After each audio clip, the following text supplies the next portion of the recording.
This is Jamie Drummond for Good Food Revolution. I'm here today beside a couple of maps of Barolo with none other than Fernando Burani, a gentleman who has been interviewed by Good Food Revolution previously and is joining us all the way from Molino. How are you today, sir? Very good, thank you.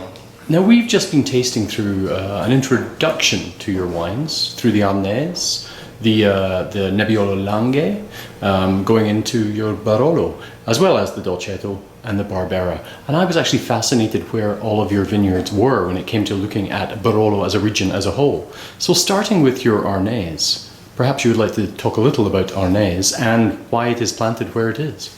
Yeah, so the Arnese is one of the two white varieties that we produce. The vineyard of Arnese is located in Vezza d'Alba, which is not in this map because this map is the Barolo area. So Vezza d'Alba is a municipality inside the Roero area, so it's a little bit northern side. And of course, predominant sandy soil over there. We have always a beautiful perfume of Arnese, nice minerality and acidity, which makes Arnese always very fun to drink, nice aperitivo, happy hour wine. But also, of course, it has a potential to be pairing with some food as well. You also make a Chardonnay. We do. We make a Chardonnay, which is a very old vineyard. Very close to the state, actually. So Mauro he planted this vineyard around 90s, and his idea was started to make a Chardonnay like kind of more Burgundy style. So yes, with a little more structure, power. So it's a very nice Chardonnay, but a very small production. It's around 2,000 bottles.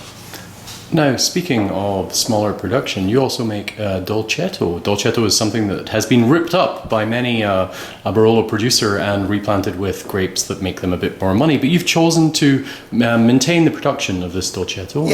Yes, absolutely. We believe that Dolcetto could be always very fun, a very nice introduction when you talk about Piemonte. So some specific and traditional variety of Piemonte. We do make a lot of bottles of Dolcetto, but we own our vineyard in Dogliani, which is one of the best parts for Dolcetto. Yes, and your Barbera holdings, they are in Alba, right? The Barbera, so the vineyard of Barbera are located in two different parts in Piemonte. So we own the vineyard right there in the part of Annunziata, very close to the winery, and then we have another part in the Roero area as well, in a municipality which is called Guarene. And moving on to your Barolo. Now, most of your Barolo holdings are in La Mora. Yes. But you do have some other holdings. Yeah, so basically we do 5 different Barolo. One of those Barolo is a Barolo Classico, which is actually from 3 different vineyards for us. In this case, 2 vineyards located in La Morra. So we have Berri, which is one of the highest points in La Morra. What kind of altitude are we talking about now? Here we talk about 400 meters. Okay. So it's a very windy area. And the second one is Annunziata, so very close to the state as yes, well. Yes. Of course, all the style of La Morra, always the elegance. And the third one is Imperno, Monforte d'Alba. So from Monforte we get always the structure and the power of the wine. So we talk about the Classico.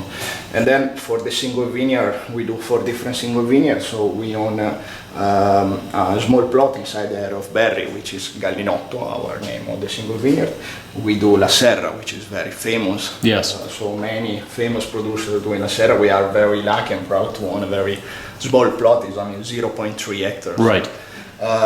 We do Conca, which was the first wine of the state in 1982. Now there are only 2 other producers who source from there. Right? Yes, we are only 3 producers in total. So, right, that's so quite special.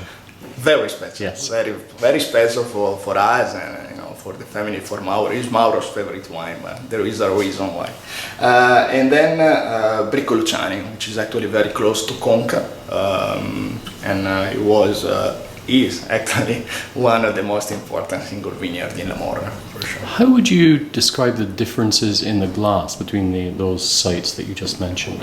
Of course, when we talk about single vineyard, we have to consider different characteristics. For example, some part of the soil could be different. If you're looking, for example, Conca and Briccolucciani, in Conca We have, of course, the style of La Morra. It's a very big wine, mostly calcareous, the soil. And in Bricolucciani, for example, we have some part of sand. So the wine is completely different. Also, Conca, the vineyard of Conca is older than Bricolucciani. So Conca is about 55 years old.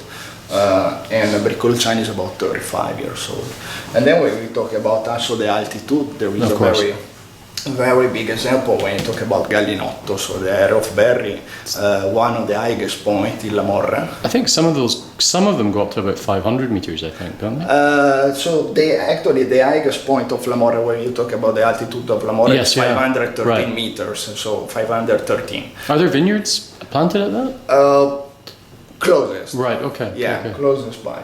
But Gallinotto for us, so the area for us is 400 meter, beautiful landscape, very open landscape, very open and vineyard. So we have always this kind of switch of the temperature between day and night. So it makes the wine always very aromatic on the nose. The herbal notes are very intense. Yes. Yeah, very beautiful.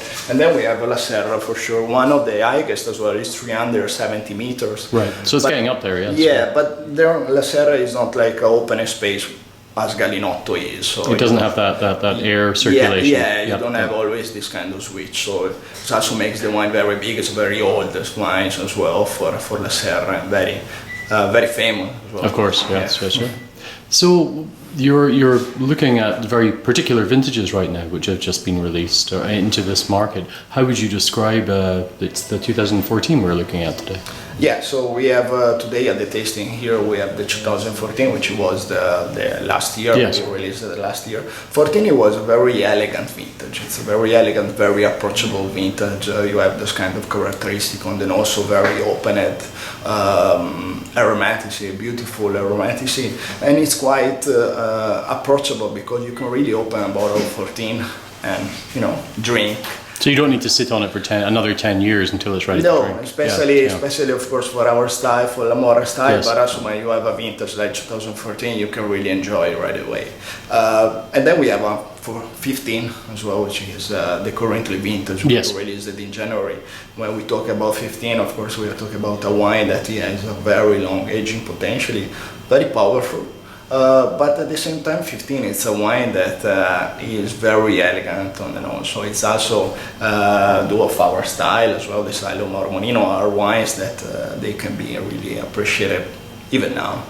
So the 2014 is more kind of restaurant-friendly wine, I guess, because it's something that could be, you don't need to sit on it for a long time before it's actually quite approachable. Yeah, you are totally right. 14 is probably the most gastronomic, also maybe the price as well, which makes very interesting, the Classico Barolo. So 14 absolutely very good wine for the gastronomic side, but also the 15 it's a wine that is always very elegant even now. Excellent. Well, thank you very much for joining us at Good Food Revolution today. We really appreciate your time. Thank you very much, and I hope to see you in La Morra very soon. I hope so. That would be nice. It's been a while. See you soon. Thank you. Bye-bye.